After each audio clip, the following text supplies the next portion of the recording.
temps où je n'étais qu'un gosse, mon grand-père me disait souvent, assis à l'ombre de son porche, en regardant passer le vent. Petit, vois-tu ce pieu de bois auquel nous sommes tous enchaînés? Tant qu'il sera planté comme ça, nous n'aurons pas la liberté. Mais si nous tirons tous, il tombera. Ça ne peut pas durer comme ça. Il faut qu'il tombe, tombe, tombe. Vois-tu comme il penche déjà? Si je tire fort, il doit bouger.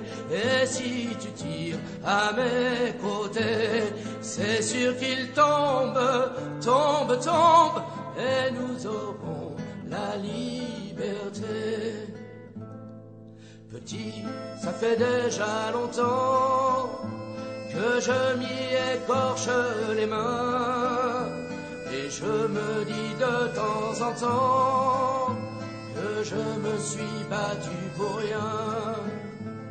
Il est toujours si grand, si lourd, la force vient à me manquer. Je me demande si un jour nous aurons bien la liberté. Mais si nous tirons tous, il tombera. Ça ne peut pas durer comme ça. Il faut qu'il tombe, tombe, tombe. Vois-tu comme il penche déjà? Si je tire fort, il doit bouger.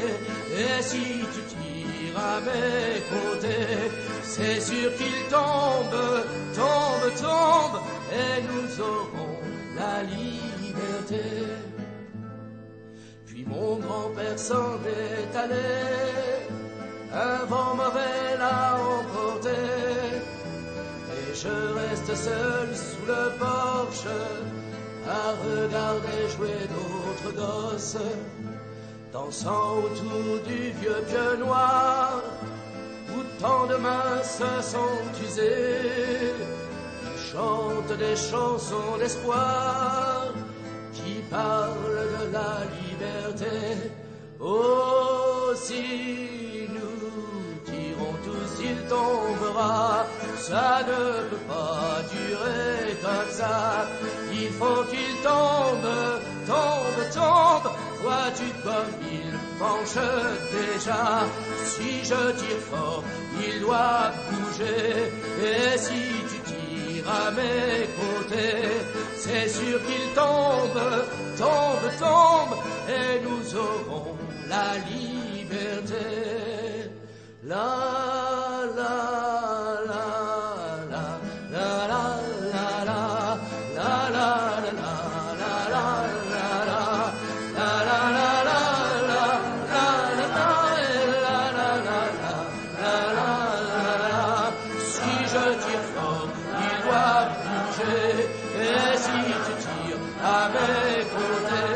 C'est sûr qu'il tombe, tombe, tombe, et nous aurons la liberté. Imaginez un pays où filmer dans la rue avec votre portable et diffuser les images d'un policier sur les réseaux sociaux pourrait vous coûter 1 an de prison. Imaginez une loi qui vous interdirait de filmer la police tout en lui donnant à elle la possibilité de filmer tous les citoyens grâce à de nouveaux moyens technologiques. Ce n'est pas un épisode de Black Mirror, mais bien une proposition de loi issue de La République En Marche.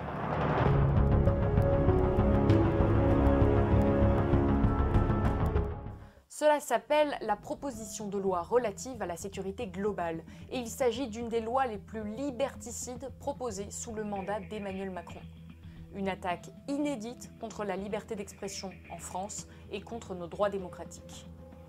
Un arsenal de mesures dévoilé en début de semaine par la majorité parlementaire. Renforcer aussi très fortement les images de vidéosurveillance, la qualité juridique des images qu'on récupère par drone notamment, qui nous permettent de lutter contre les trafics de stupéfiants, mais aussi lutter contre le terrorisme. Bref, renforcer en effet... par drone légalisé. Exactement, que nous demande la CNIL. Interdiction publique aussi de diffuser l'image de policiers. Par ailleurs, protection. Voilà. J'avais fait une promesse qui était celle de ne plus pouvoir diffuser les images des policiers et des gendarmes sur les réseaux sociaux.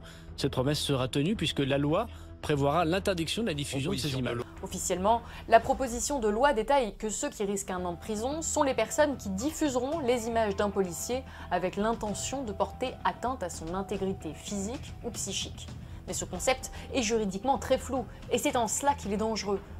Cette infraction, il faut bien le comprendre, elle pourra faire poursuivre n'importe qui devant un tribunal. Pas uniquement les personnes qui auront cette intention.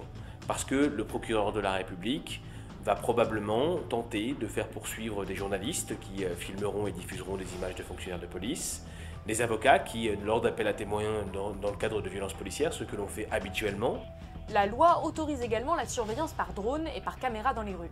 Les policiers auront accès à ces images.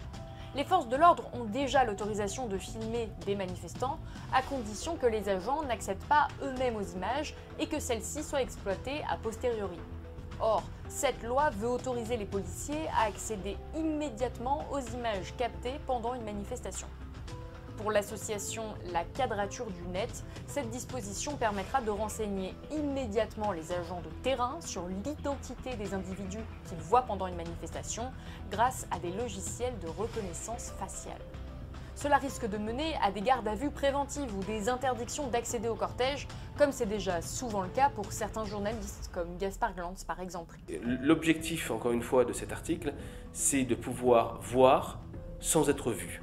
Ça veut dire que la police veut voir les citoyens, c'est l'idéal de la surveillance généralisée, c'est l'absence totale de vie privée, y compris dans la rue, sans pouvoir être vu commettre des abus. Il faut bien comprendre que cette infraction a pour vocation d'empêcher la révélation dans les violences policières. Il est fondamental que les citoyens soient informés des mesures inscrites dans cette proposition de loi. Partagez cette vidéo s'il vous plaît et n'hésitez pas à liker notre page Facebook, à vous abonner à notre chaîne YouTube, notre Twitter et notre Instagram.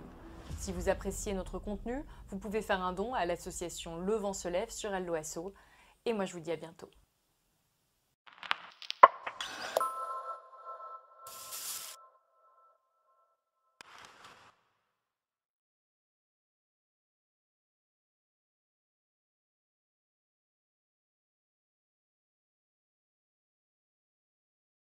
Il y a un certain sentiment d'irréalité au moment.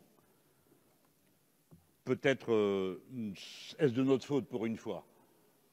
Nous n'arrivons pas à vous faire sentir ce que nous comprenons de tout cela. Il s'agit d'un ensemble de mesures dont vous pensez qu'elles sont justifiées par la gravité de la pandémie, mais il s'agit d'un ensemble de mesures de limitation des libertés individuelles et collectives comme il n'y en a eu aucune dans ce pays depuis la dernière guerre. Ce n'est pas peu de choses, ça mérite respect. Non mais il pourrait y avoir des circonstances exceptionnelles qui le justifient et vous pensez qu'on y est, mais ça mérite le respect de la contradiction. Vous ne pouvez pas avoir comme unique mode de relation à l'opposition de lui jeter à la figure les morts, les malades et de dire que sous le prétexte de cette situation, tout le monde n'a plus qu'une chose à faire, c'est acclamer et vous dire oui. Dans ce cas-là, il n'y a plus de démocratie, il n'y a plus de fonctionnement. Admettez cette idée qu'un Parlement comporte une majorité et une opposition. Si vous ne l'admettez pas, alors que faisons-nous là? Et vous venez de nous faire une démonstration qui nous inquiète, du peu qui avait été modifié par l'amendement de nos collègues qui, au fond, prévoyait une clause de revoyure, vous l'avez envoyé balader. 6 mois donc d'état d'exception. Permettez que, dans cet état d'exception, je relève ce qui sera pour ce que souvent nous voulons représenter, dont nous voulons porter la parole, les travailleurs.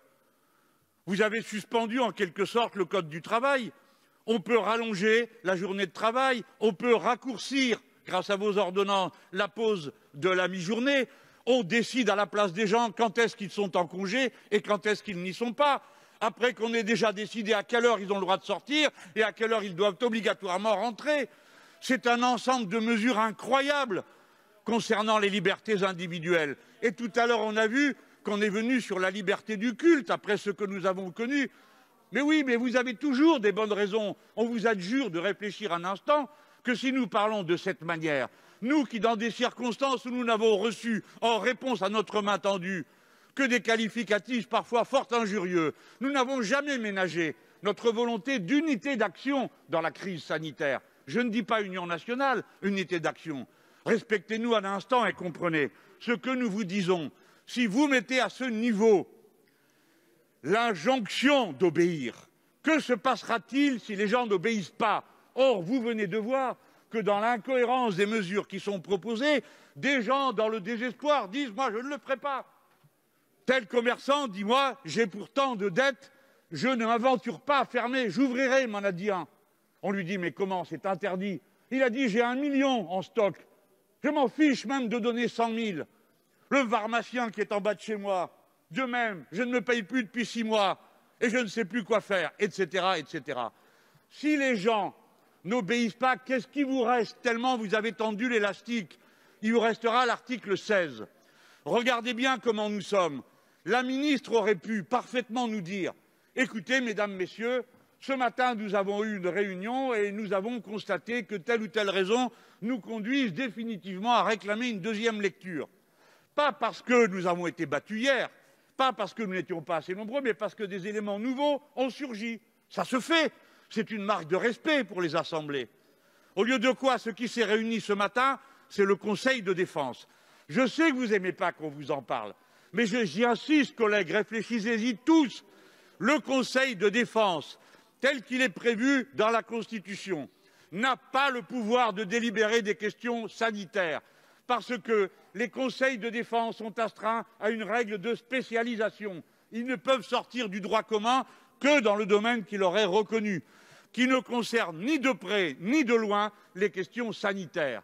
Et c'est ce Conseil, verrouillé sous la loi du secret, qui croit protéger ceux qui sont de dedans la responsabilité des décisions qui sont prises. Je vous annonce que ça ne tiendra pas, parce que, comme vous n'êtes pas dans le cadre des attributions de ce Conseil, alors la responsabilité de ceux qui décident reste pleine et entière.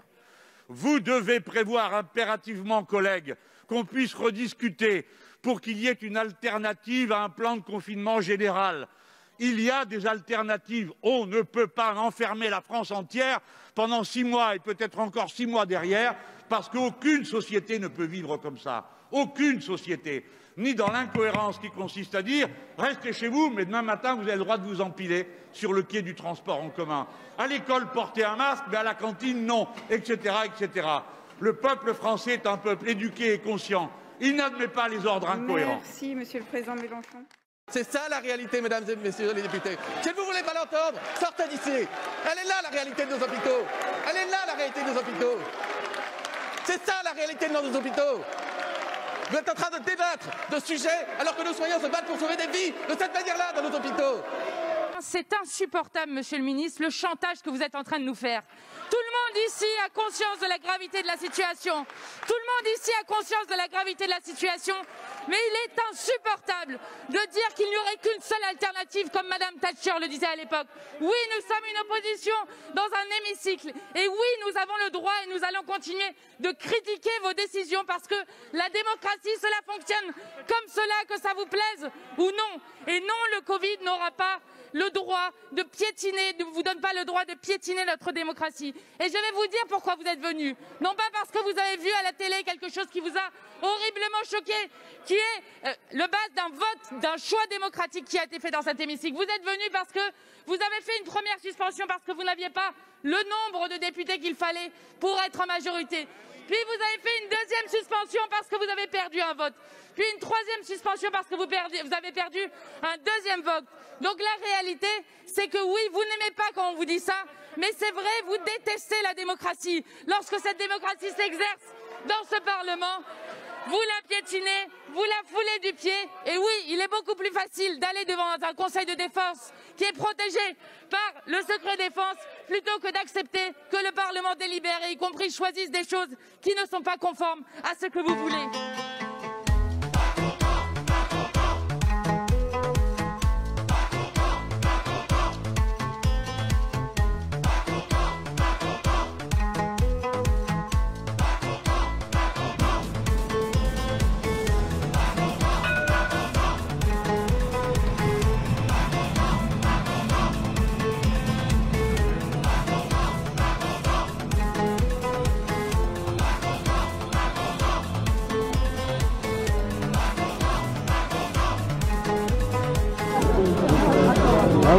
Mais là, C'est la classe. ah oui, le film là, on va bien le mettre. Là, je peux pas l'imprimer parce que j'ai mon sac. Hello. Bonjour. Allez, salut.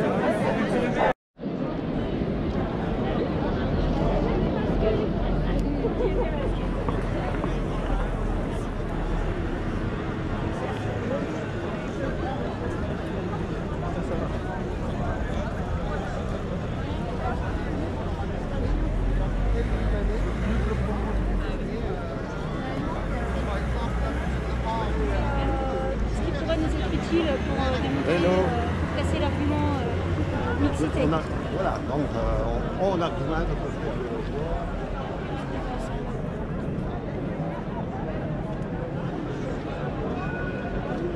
Merci. D'autres choses derrière? Ah oui.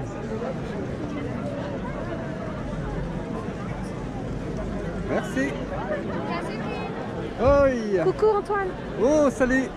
Pas les masques. Oula, Je t'ai reconnu. Qu'est-ce qui vous arrive là? Les retraités qu'on voit plus qui... L'appel sur lequel s'est organisé ce rassemblement, cette manifestation, l'appel de Toulouse, ils et elles expliqueront et diront quelles sont les organisations qui participent, qui ont organisé ce rassemblement. Ensuite, la parole sera donnée à toutes les organisations. Bonjour. Je te reconnais.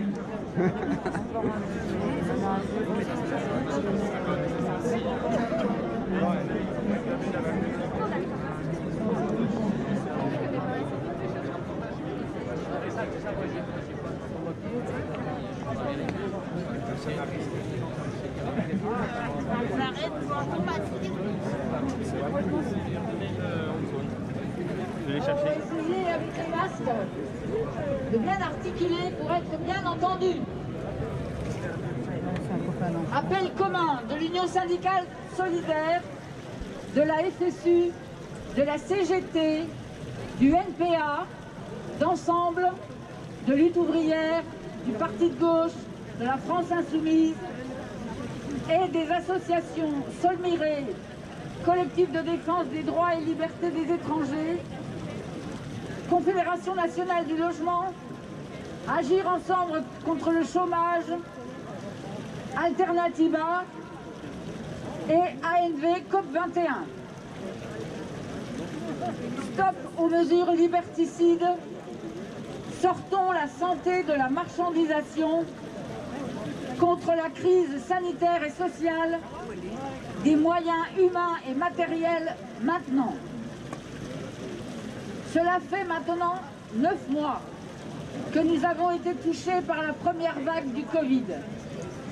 9 mois qu'a été mis au grand jour le fait que notre système de santé, que le monde entier nous enviait, n'était plus performant parce que les politiques successives n'avaient cessé de le casser. 9 mois que des associations demandent la fermeture des centres de rétention et une mise à l'abri digne des personnes à la rue. 9 mois pendant lesquels rien n'a été fait pour que la catastrophe sanitaire qui s'était déroulée ne se reproduise plus jamais. Le Ségur de la santé n'a répondu en rien aux principales revendications des personnels hospitaliers pour des soins de qualité, des postes et des lits. Les personnels du médico-social en sont par ailleurs les grands oubliés. Nous sommes désormais face à une nouvelle vague et le gouvernement n'a pour seule réponse qu'une série de mesures toutes plus liberticides les unes que les autres, visant à pallier les défaillances du système hospitalier. Interdiction de manifester, de se rassembler, de circuler. En bref, boulot, métro, dodo. Depuis 20 ans, ce sont plusieurs dizaines de milliers de lits qui ont été supprimés. 8000 sur les 2 dernières années. Les 12 500 lits de réanimation annoncés par le ministre de la Santé sont un mythe. Pas un lit n'a été créé. Il s'agit de lits existants pouvant être transformés, mais à quel prix?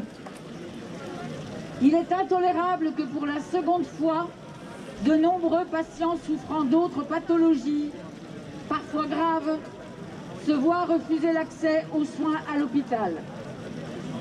Selon les premières estimations, plusieurs milliers en mourront et plusieurs dizaines de milliers subiront une dégradation de leur état de santé.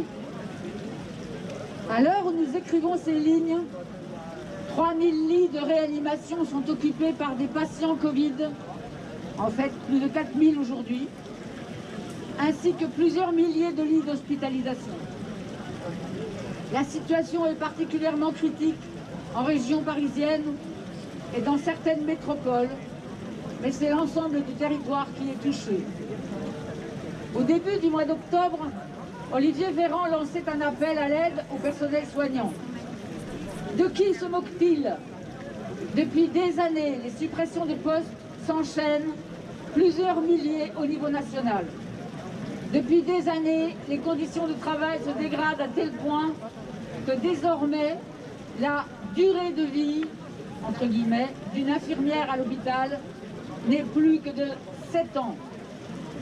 Depuis des années, les emplois proposés ne sont que des enchaînements de contrats précaires, de périodes d'essai de parfois 8 mois, et ils s'étonnent du fait que le personnel soignant ne réponde pas à des propositions de contrats de 3 mois sous-payés pour gérer l'épidémie de Covid. Beaucoup l'ont fait en mars et n'ont eu pour seule réponse que des applaudissements et des promesses de médailles quand ils n'ont pas eu à se disputer une prime au mérite. Ils ne le feront pas 2 fois.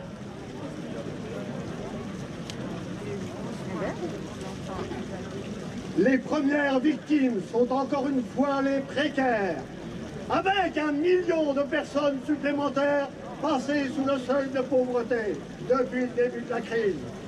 Ce sont également les femmes pour qui le couvre-feu peut entraîner de graves conséquences lorsqu'elles se retrouvent enfermées auprès d'un homme violent.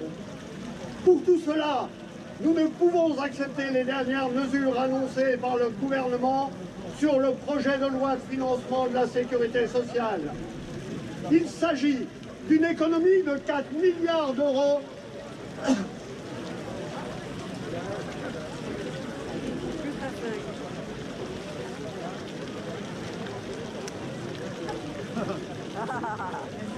estimation, plusieurs...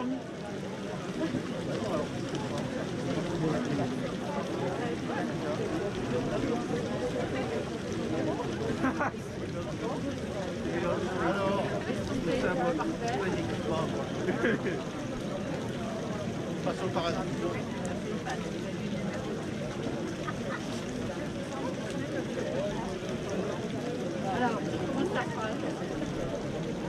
Bon, désolé pour le suivi. Le Michel a un peu de désordre partout, y compris effectivement dans les papiers lorsqu'il doit lire une déclaration, mais on va finir par retrouver effectivement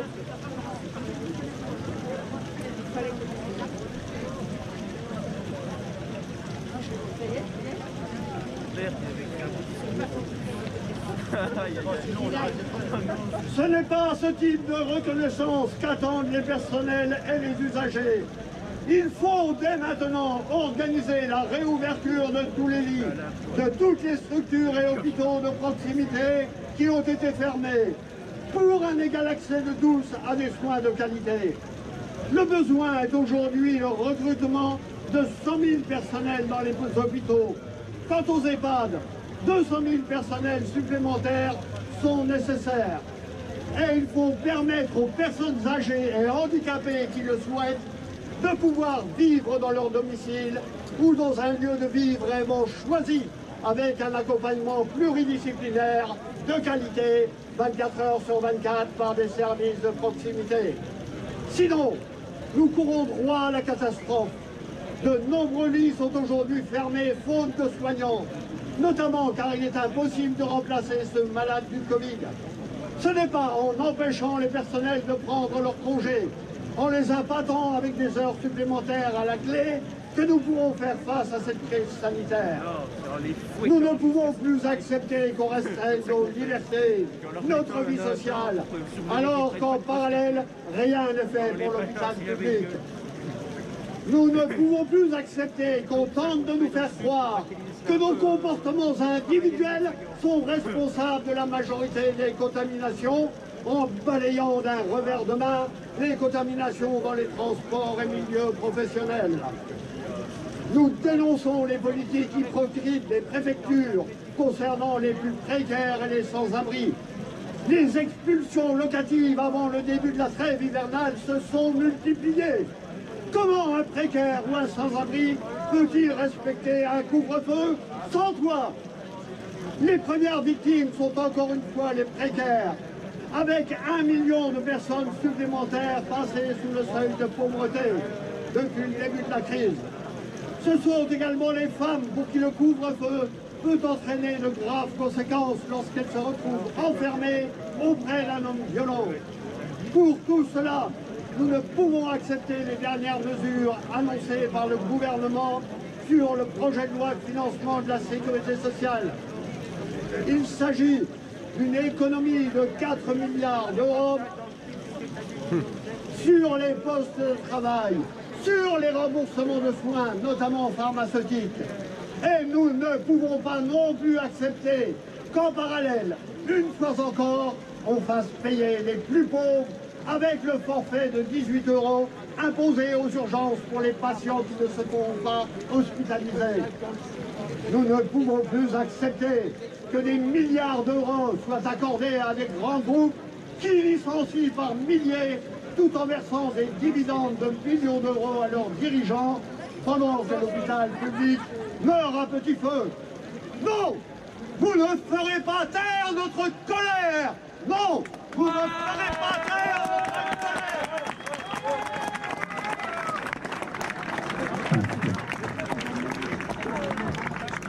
Bien, écoutez, la parole maintenant va circuler. Disons que il y a beaucoup d'intervenants, donc plus les interventions seront courtes, moins ça sera chiant.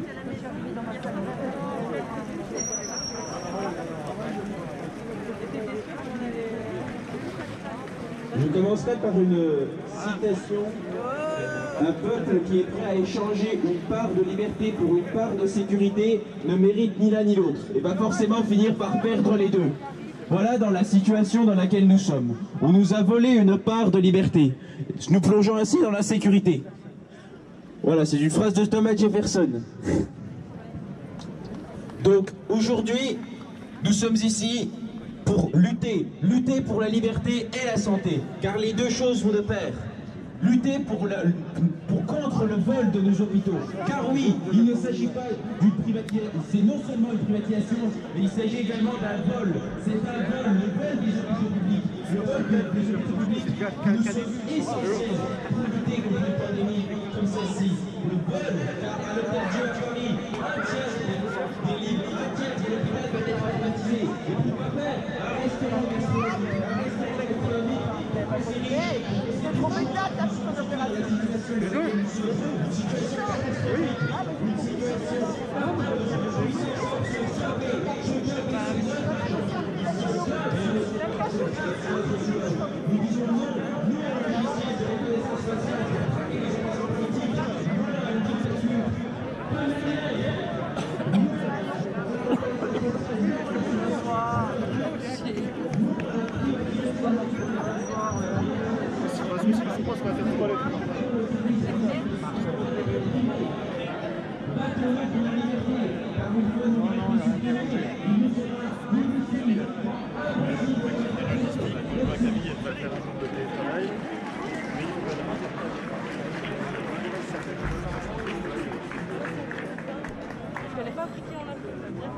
Ah ouais, la Heineken. Vous pouvez parler. Moi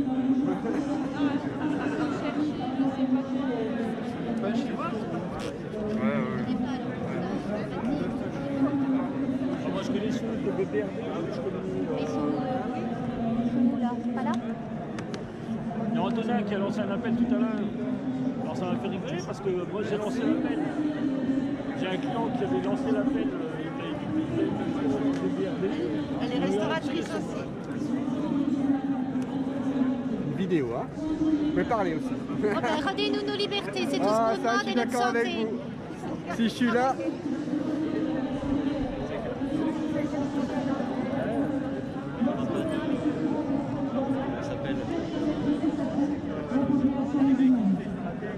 Ces agitateurs intégristes prétendent parler au nom des musulmans qui peuvent, à juste titre, se sentir stigmatisés et rejetés. Mais ils ne disent qu'une chose, imposer leur ordre moral à tous, à commencer par les musulmans. On a vu lors des derniers attentats aussi en Afghanistan. Mais ils doivent aussi combattre l'extrême droite fasciste de l'autre bord, celle qui s'attaque aux mosquées et aux immigrés. Chacun dans son camp, ils veulent diviser le mouvement ouvrier, dresser les travailleurs les uns contre les autres. La dictature qu'ils préparent pèsera avant tout sur les classes populaires. Comme le monde occidental a ses fascistes d'extrême droite, le monde musulman a les siens. Quand l'extrême droite identitaire utilise la peur de l'étranger, les islamistes se servent de la religion pour dominer ce qu'ils considèrent être leur communauté. Les deux s'alimentent mutuellement, les deux sont des ennemis mortels des travailleurs. Qu'ils viennent des rangs de l'extrême droite ou des intégristes, ceux qui prétendent limiter les libertés veulent faire de nous des moutons dociles, soumis à eux, mais aussi au patronat. Il ne s'agit pas seulement de discuter où se trouvent les limites de la liberté d'expression. Ce sont nos droits et nos intérêts de travailleurs qui sont menacés, c'est-à-dire la liberté de contester, de s'organiser, de revendiquer et de faire grève. Alors les travailleurs doivent combattre ces deux ennemis, en faisant bloc en tant que prolétaires, en s'appuyant sur leurs intérêts communs d'exploiter et sur les combats qu'ils ont à mener ensemble, jour après jour. Oui, ce système capitaliste est en crise, il est en fin de course, et nous le payons, tous.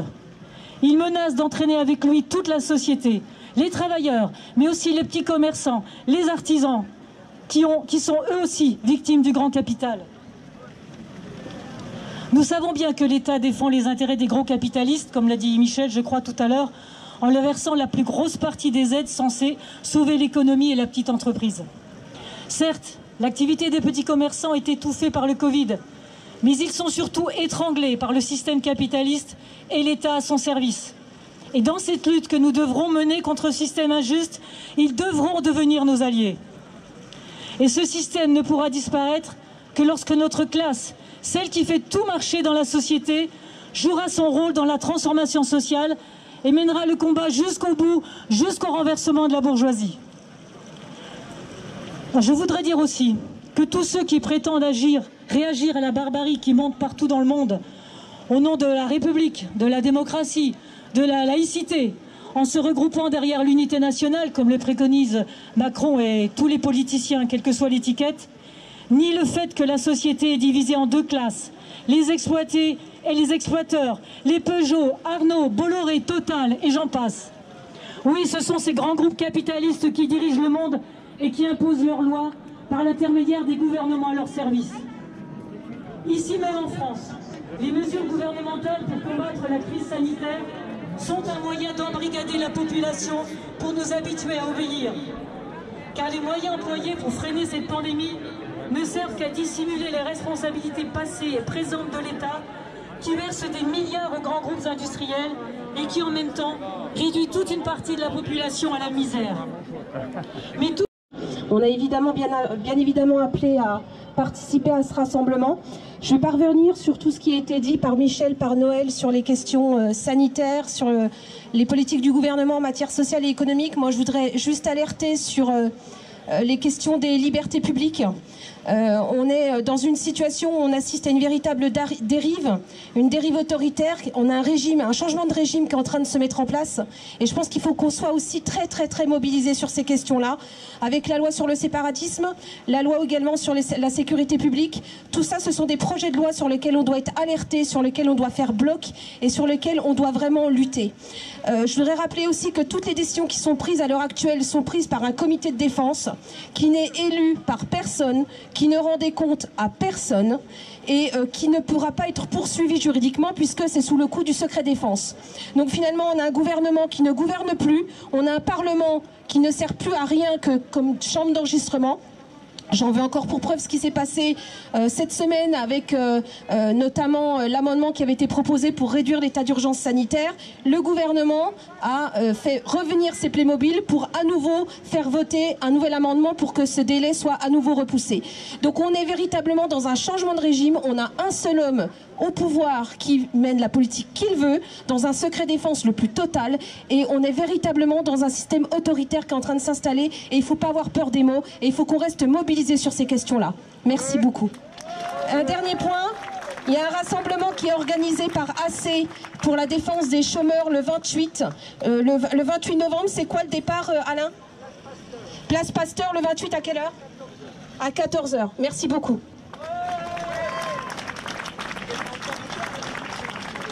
Ces mesures servent aussi à préparer un avenir plus autoritaire. Et celles prises au nom de la lutte contre le terrorisme vont dans le même sens. Car qu'est-ce qui va se passer demain? À cause de crapules fanatisés ou embrigadés par les filières terroristes, combien y aura-t-il de contrôles aux faciès de jeunes des quartiers confrontés au racisme et à la suspicion générale? À cause des terroristes sous statut de réfugiés, combien de migrants fuyant les guerres et les persécutions seront rejetés? Seuls les travailleurs, unis par-delà les différences d'origine, de nationalité et de religion, peuvent casser cet engrenage. Oui, l'avenir de notre capacité à réagir, à nous mobiliser et à combattre ce capitalisme qui nous mène à l'abîme. Oui, le courant que je représente, celui des communistes révolutionnaires, défend la seule perspective qui peut représenter un avenir pour la société, le renversement du pouvoir économique et étatique de la bourgeoisie par la classe ouvrière. Il n'y a pas d'autre alternative. En mars, le monarque disait « Les jours heureux reviendront ». Il parlait de rupture avec le monde d'avant. Ces ruptures, il était prêt à les assumer. Avec ces grands mots, lui et sa clique se voulaient disruptifs. Les 6 millions de chômeurs, les 10 millions de pauvres apprécieront. Quand le monde à Macron, le monde d'après, c'est l'enfer. Il est vrai que l'enfer est pavé de bonnes intentions. Le monde à Macron, c'est le monde d'Orwell dans 1984, en pire. Restez cloîtrés, faites-vous livrer, bannissez tout contact humain. Amazon, cette multinationale qui ne paie pas ses impôts, qui pollue la planète, qui mène ses salariés à la baguette, dit merci Macron. Alors, en fait, c'est quoi la feuille de route de la Macronie? Mais avant, j'ajouterai quand même, Macron, c'est la cigale de La Fontaine qui a chanté tout l'été confiance, confiance, croissance, et qui 8 mois après n'a rien fait pour que ce tsunami sanitaire ne se reproduise. Alors la feuille de route à la Macronie, c'est quoi? C'est faire crever tous les commerces dits non essentiels, à savoir les petits commerces, les libraires, les coiffeurs, tous ceux qui n'ont jamais été des foyers d'infection. C'est faire crever les barman, les restos, les établissements culturels, et nous priver ainsi de tous ces petits bonheurs. Mais c'est tolérer tout ce qui relève du travail et qui expose beaucoup plus au virus. Alors, je vais en conclure, les amis, ce qui se passe à l'éducation nationale, je voulais en ajouter un petit mot, c'est très très grave. Après les volte-face de Blanquer, le nouveau père Ubu, dirais-je, il envoie sa police matraquer les lycéens qui bloquent leur lycée parce qu'ils réclament des protocoles sanitaires qui les protègent eux et leurs familles. Alors Macron ne peut pas confiner plus longtemps nos colères.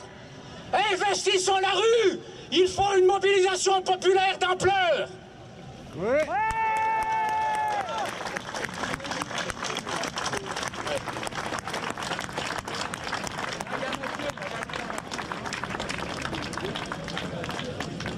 Bonjour. Alors, j'ai plein de sujets qui me débordent de la tête, donc je vais essayer de commencer par un bout pour finir sur un autre sujet après. Déjà, par rapport à la dame qui a parlé du terrorisme, moi j'ai une interpellation à faire à M. Emmanuel Macron. Monsieur Macron, vous prétendez combattre le terrorisme. Vous l'avez dit avec votre gouvernement sur tous les plateaux de télé. Vous combattez le terrorisme, vous combattez le terrorisme. Alors dans ce cas, je vous interpelle sur une incohérence.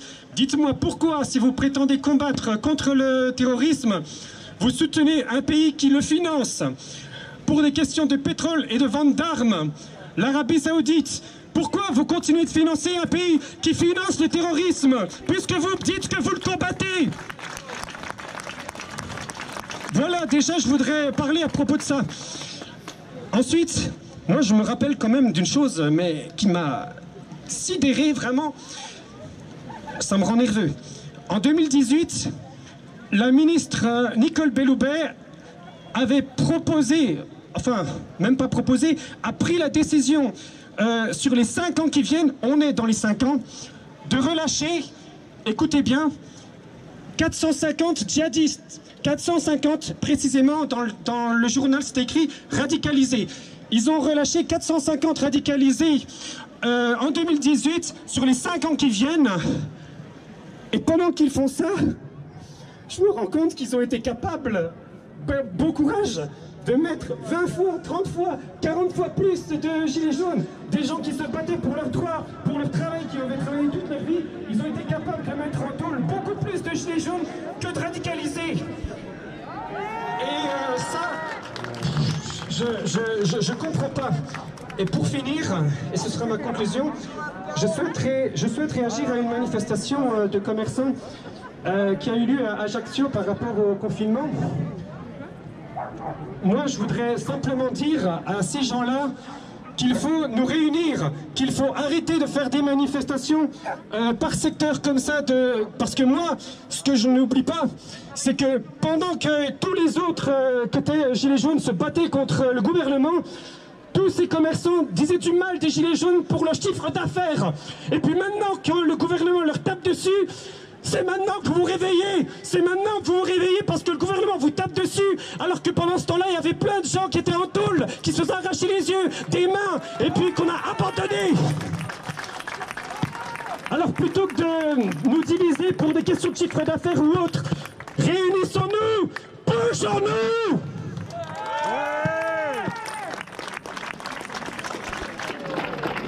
Il y a quelque chose qui me tient à cœur, qui nous tient à cœur, c'est d'y comprendre quelque chose dans cette crise sanitaire. Il y a la moitié des médecins qui ont bac plus 15 qui disent que c'est très grave et qu'il faut rester confiné.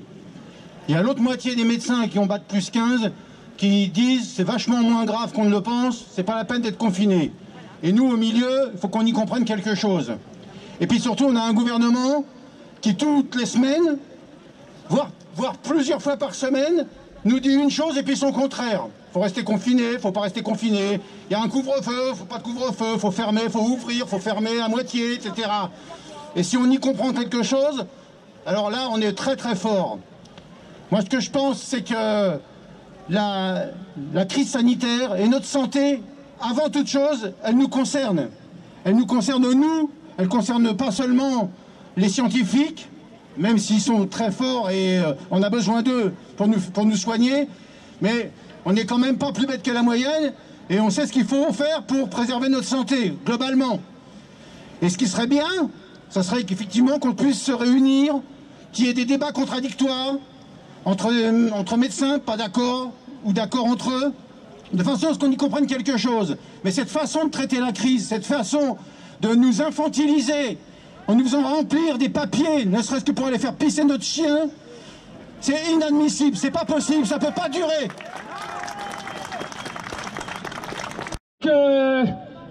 Voir les SDF qui sont dans la rue, pendant que nous, qui avons des appartements, qui sommes confinés, comme des bandits, et avec ce gouvernement de menteurs, qui n'arrête pas de mentir tous les jours. Eux, ils sont pas confinés. Eux, ils n'ont pas d'appartement pour être confinés. Donc pourquoi ne pas entamer des structures spéciales pour les SDF pas être confinés. Parce que nous, on est confinés, eux aussi doivent être confinés. C'est pas normal, c'est la justice. Le test qui détecte le coronavirus détecte 5 coronavirus différents. Confinement et masque inutile. Un masque, c'est comme si vous prenez un mouchoir plein de merde et vous le mettez dans le nez pendant 4 heures. Voilà. Maltraitance des enfants à l'école, port du masque à partir de 6 ans. Et bientôt 2 ans. Deuxième vague, inexistence. Avec des chiffres truqués. Alors maintenant, la peur du virus, c'est fini. Bourgeoisie, hein, dans tous les pays développés, ils en sont à nous culpabiliser et c'est ça qui est insupportable. Ils nous prennent pour des imbéciles. Ils nous ont menti sans arrêt. Et ils sont incapables de résoudre cette crise.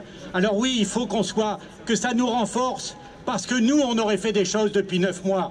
On n'aurait pas supprimé des lits dans les hôpitaux comme ils l'ont fait. On en aurait créé, on aurait gardé la réserve, on aurait embauché des gens, des brancardiers, des aides-soignantes, des ASH, pour soulager les médecins et les infirmières. On aurait pu embaucher des milliers de personnes.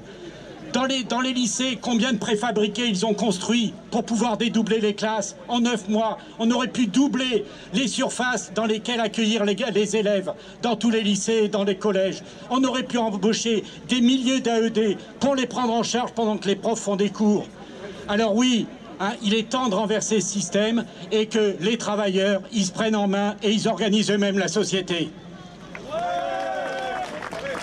Donc, il y a quelques pancartes, si les slogans vous conviennent, c'est pas un...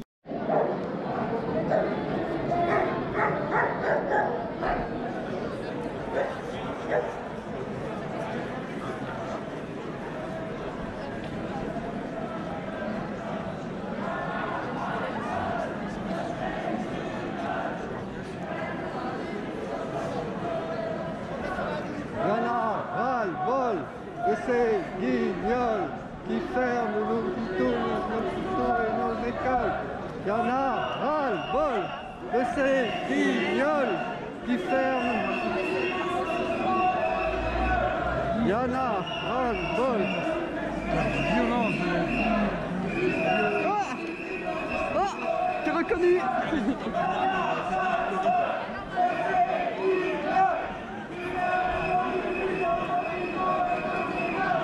Bien,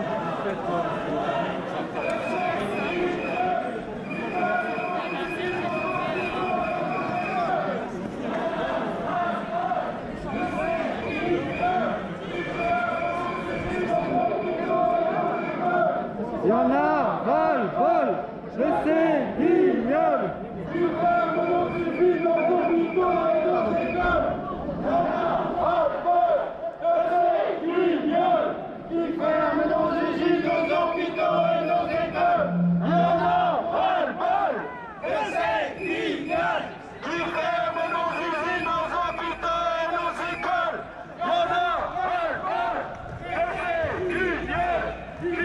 ferment nos usines, nos hôpitaux et nos écoles. Il y en a ras-le-bol de ces guignols qui ferment nos usines, nos hôpitaux et nos écoles. Il y en a ras-le-bol de ces guignols qui ferment nos usines, nos hôpitaux et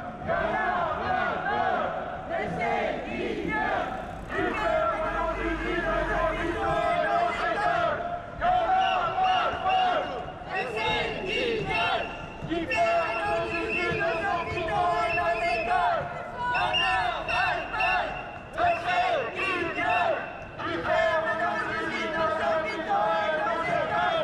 y en a ras-le-bol de ces guignols qui ferment nos usines, nos hôpitaux et nos écoles. Il y en a ras-le-bol de ces guignols qui ferment nos usines, nos hôpitaux et nos écoles. Il y en a ras-le-bol de ces guignols qui ferment nos usines, nos hôpitaux et nos écoles.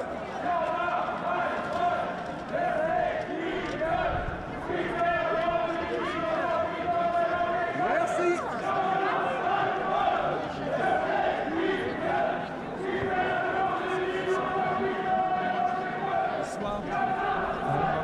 Ah, je peux pas, normal.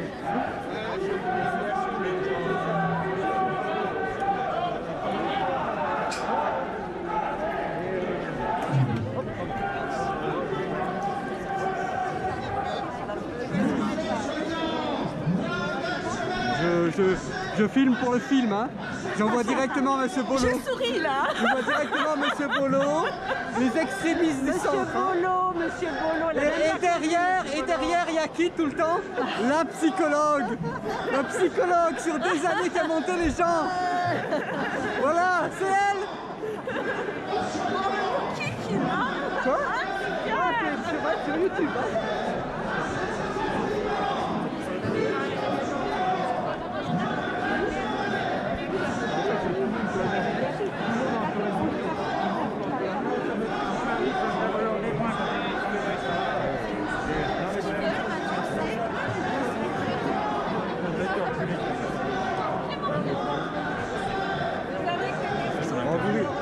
C'est pas la peine de pigousse, hein, vous pouvez plus rien faire. Hein. Ah bah non.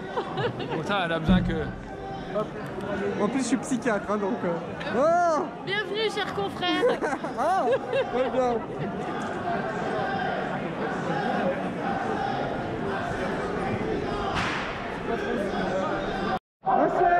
Assez de confinement. Plus de soignants, moins d'actionnaires. Assez de ce confinement. Plus d'actionnaires, moins d'actionnaires. Assez de confinement. On compte nos sous. Ils comptent leurs sous. On compte nos morts. Ils comptent leurs sous. On compte nos morts. Ils comptent leurs sous. On compte nos morts. Ils comptent leurs sous. On compte nos morts. Ils comptent leurs sous. On compte nos morts.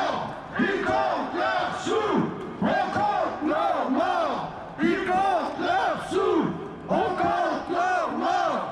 Ils comptent leurs sous. On compte leurs morts. Ils comptent leurs sous. On compte leurs morts. Ils comptent leurs sous. On compte leurs morts. Ils comptent leurs sous. On compte leurs morts. Ils comptent leurs sous. On compte leurs morts. Ils comptent leurs sous. On compte leurs morts. Ils comptent leurs sous. On compte leurs morts. Ils comptent leurs sous. On compte leurs morts.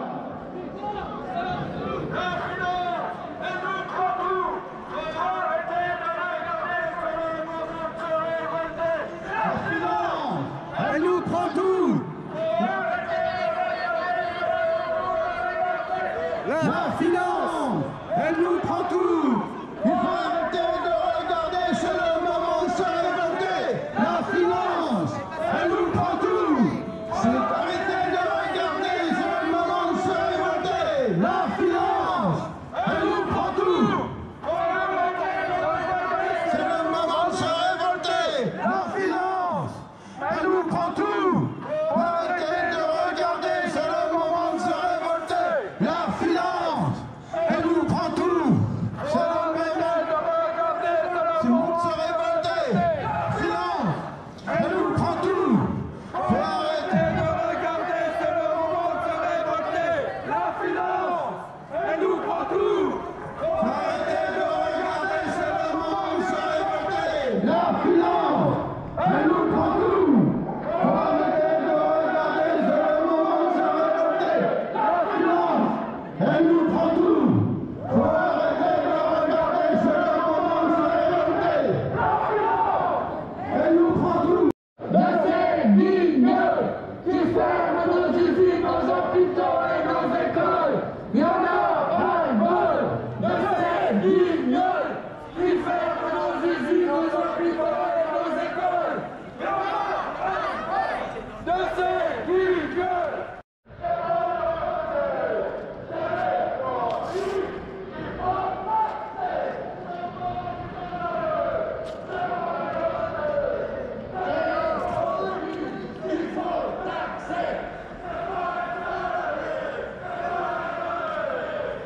Mesdames, on ne vient pas à la manifestation pour papoter, hein. Il y a des mots d'ordre, hein.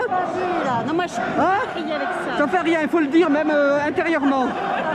Attention, hein. Si je fais partie du comité de salut public, hein. On va vite, même le chien. Allez, allez vas-y, 1, 3. Vous voulez tuer un mal. Ah, moi je suis comme ça. Bon, ça va, ça va. Pour cette fois, je vous ai à l'œil, hein.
Oui, c'est bien. Ah oui, quand les gens sont ensemble, hein. Faut être unis. Bah, attendez, ça, c'est évident, hein.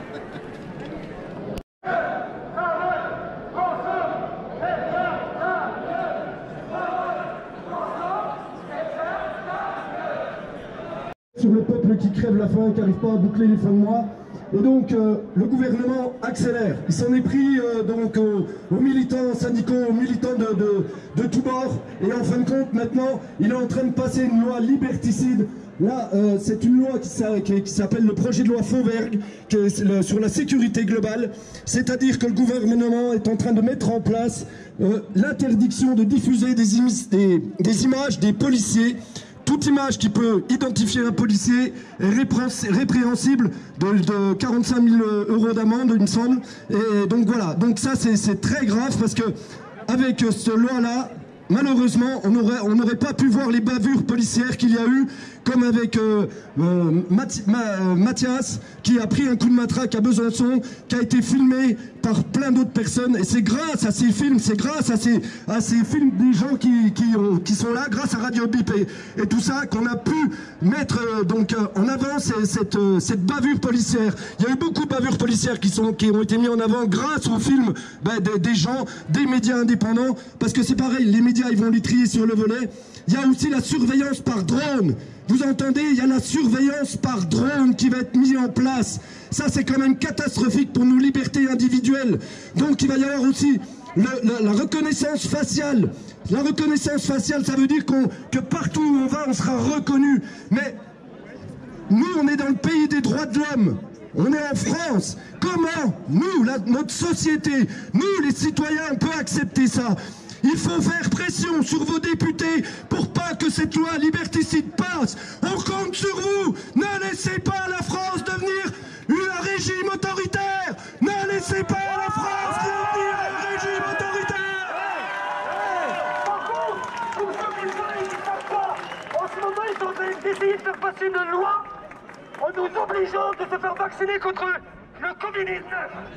Or, dans ce vaccin, il y a un mini-bus que vous ne verrez pas, pour vous contrôler tous les trucs de vous que vous allez faire. Donc ça, pour ne pas, voilà aussi, vous les députés pour ça. Ils étaient venus pour ça. Et ça, c'est non légal.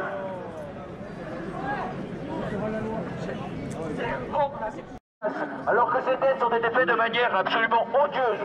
En effet, on a testé les patients à la fin, au stade final de la maladie, alors qu'on aurait dû le tester au début de la maladie.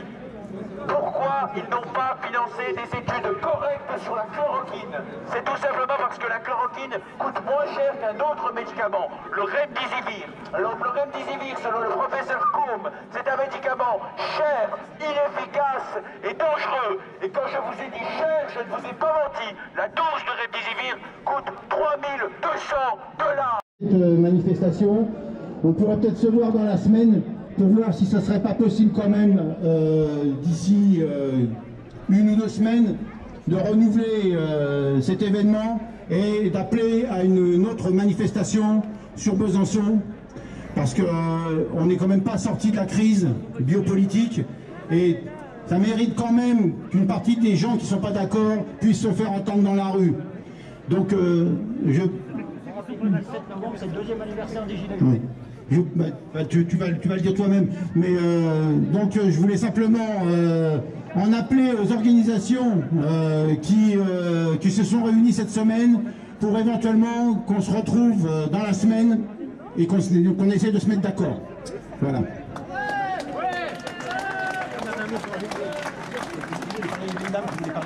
Rappelez que le 17 novembre, c'est le 2e anniversaire des Gilets jaunes. Alors soyez tous présents.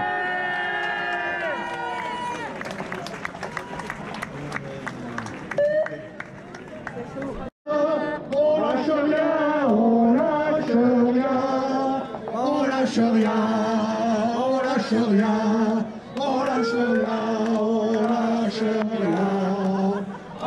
rien, on lâche rien, on lâche rien, on lâche rien, on lâche rien, on lâche rien, on lâche rien, on lâche rien, on lâche rien. Du fond de la suite et HLM jusque dans la campagne profonde, notre réalité elle est même, et partout la révolte gronde. Dans ce monde on n'avait pas notre place, on n'avait pas la gueule de l'emploi, on n'est pas né dans un palace, on n'avait pas la CBA papa. SDF, chauffeurs, ouvriers, paysans, immigrés sans papier, ils ont voulu nous diviser. Faut dire qu'ils y sont arrivés, tant que c'était 5 à pour sa gueule, leur système pouvait prospérer. Mais fallait bien qu'un jour on se réveille et que les têtes recommencent à tomber. On lâche rien, on lâche rien, on lâche rien, on lâche rien, on lâche rien, on lâche rien, on lâche rien, on lâche rien. On lâche rien, on lâche rien, on lâche rien, on lâche rien, on lâche rien, on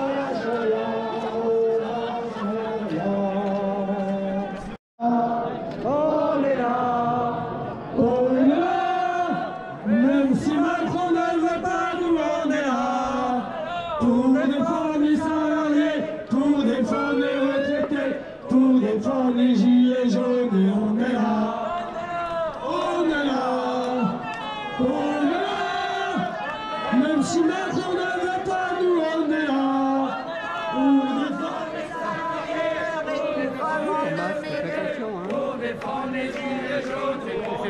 Les médicaux à la porte, ce gouvernement, il laisse crever les vieux, il crame les étudiants. À la porte, ce gouvernement, il gave les patrons et pressure les soldats.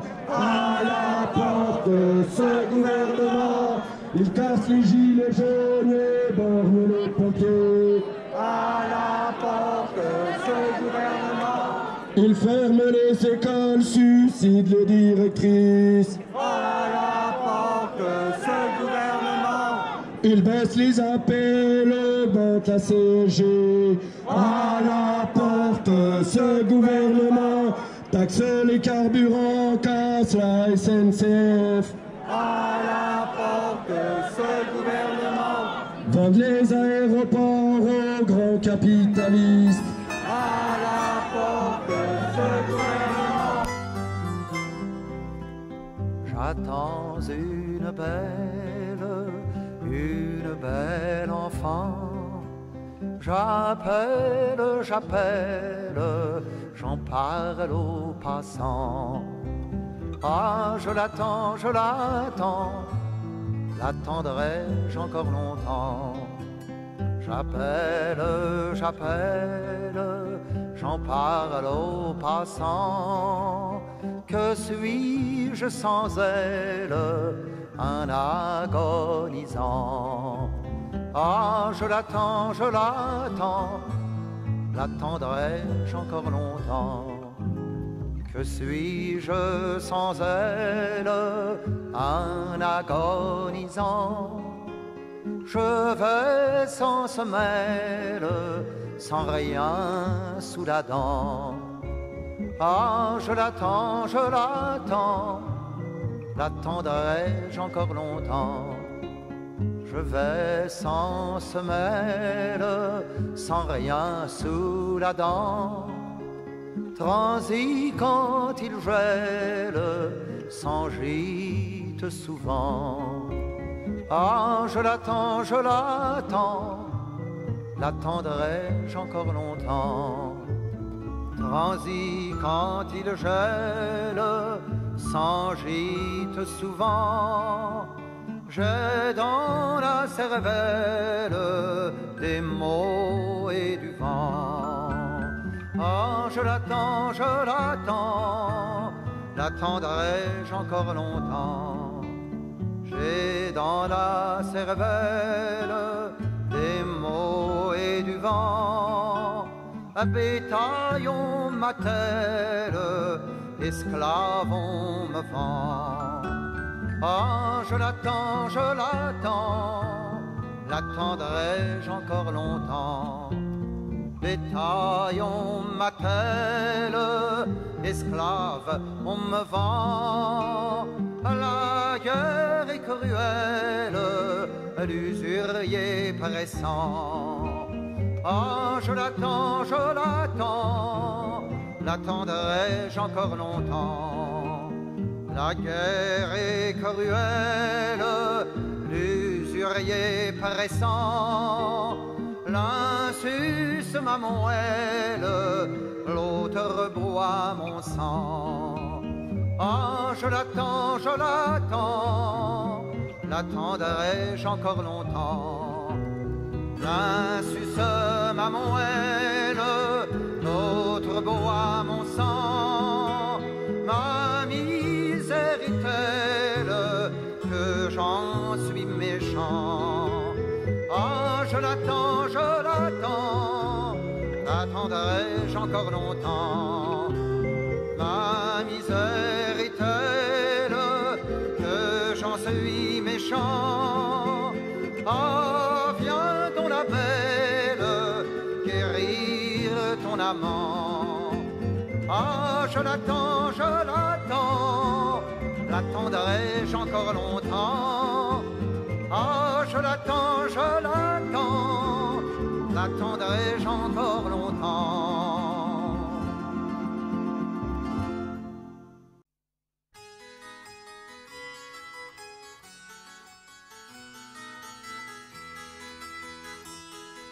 Quand nous en serons au temps des cerises, et guerre, rossignol et merle moqueur seront tous en fête. Les belles auront la folie en tête et les amoureux du soleil au cœur. Quand nous en serons au temps des cerises, sifflera bien mieux le merle moqueur. Mais il est bien court le temps des cerises, où l'on s'en va de cueillir en rêvant des pendants d'oreilles. Cerises d'amour aux robes pareilles, tombant sous la feuille en gouttes de sang. Mais il est bien court le temps des cerises, pendant de corail qu'on cueille en rêvant.